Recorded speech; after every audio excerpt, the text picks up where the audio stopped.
Hello BookTube. Welcome to my channel. I'm Laura Lee. If you've been here before and you came back, thank you. If you've never been here before and you stumbled upon my channel, I'm glad you're here. I am new to BookTube and I'm still trying to figure out my way and the way things are gonna go. But I think for the month of September, I'm gonna be posting every Friday a little review of a book that I've read.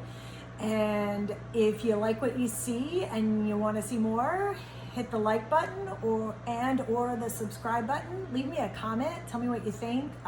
Give me some recommendations. Tell me about your stories. Tell me what you love.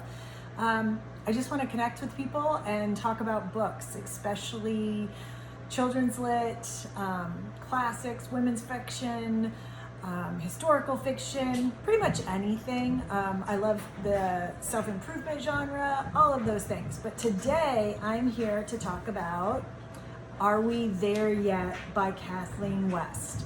So I came across this book. I was listening to a podcast and for the life of me, I can't remember what podcast it was. I listen to a lot of podcasts when I'm walking or working around the house or whatever. I love podcasts, but it was a writer's podcast and they were interviewing Kathleen West and she was talking about this book, and I got off when I was done with the podcast. I ordered it. It sounded like a great book.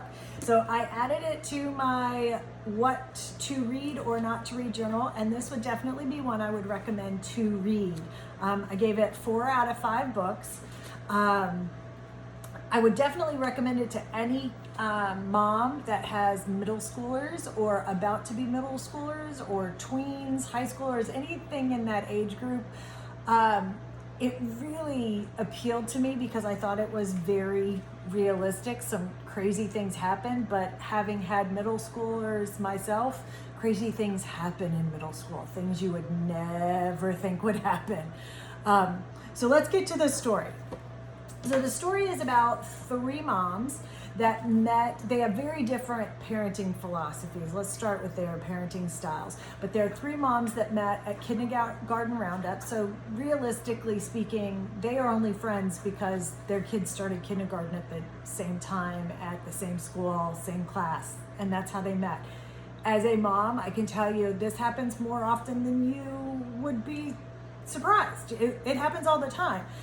You're brought together because of your kids, and your kids start to grow and change. And if you've been to middle school, you know that this is a really interesting time in anyone's life. Well, as a parent, you get to do it again. Oh, yay. Not so much. So these 3 moms that are good friends, their 3 kids get to middle school and they all seem to be going down their own individual journey, trying to figure out who they are, where they fit in, and it causes some issues. And of course, when you're friends with people because your kids are friends, when drama starts to be created between the kids, 9 times out of 10, there's gonna be some drama between the parents. Sometimes it's a lot less than the kids' drama. Sometimes it's a lot more. But this was a really great story, and these kids made some mistakes, and it talks about how the kids dealt with it, how the moms dealt with it. One of the things that I thought was interesting is that a lot of time in women's fiction, adult fiction, they'll give you multiple points of view, but it's all from the adults.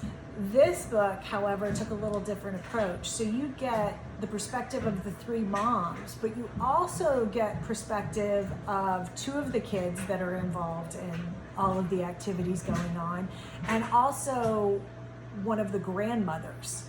So it was really interesting. There were some other sub-stories going on. I found it interesting. I read it. Once I really got into it, I probably kind of hung around with it in the beginning, but once I took the time, I got into it and I didn't want to put it down. I wanted to know how this was going to end up. The person I consider the main character is Alice, and Alice thinks she's pretty easygoing. Things are going well. She's an interior designer, and basically one day everything she thinks that she knows about herself and her family blows up. And in a matter of weeks, it just keeps, this, talk about a pile-on. This poor woman just gets piled on and piled on. And she has to deal with it. And it deals realistically with how things happen and how things go and how we react to when our kids mess up. There's a lot of tabs here that I tabbed. There were a lot of quotes I really loved. I just want to read a couple of them. One of the women is talking about Alice, who is the main, that's who we are introduced to the story. And her story is a little more complicated than everybody else's, so I consider her the main. But here, Nadia's talking, and she says, the real issue with Alice's obsession with how Teddy's mistake would make her look.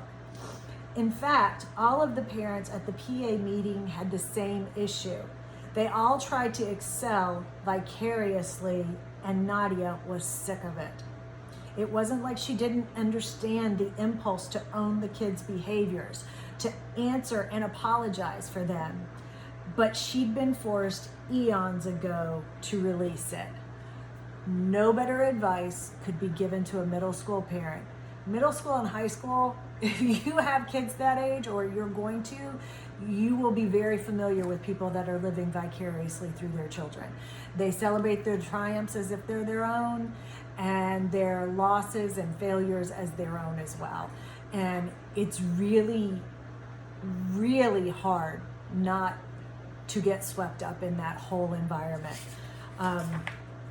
One of the things I wrote down after that page, there were a couple more talking about in the same vein, and I wrote down, we all live in glass houses when we have kids, or marriages, or lives for that matter.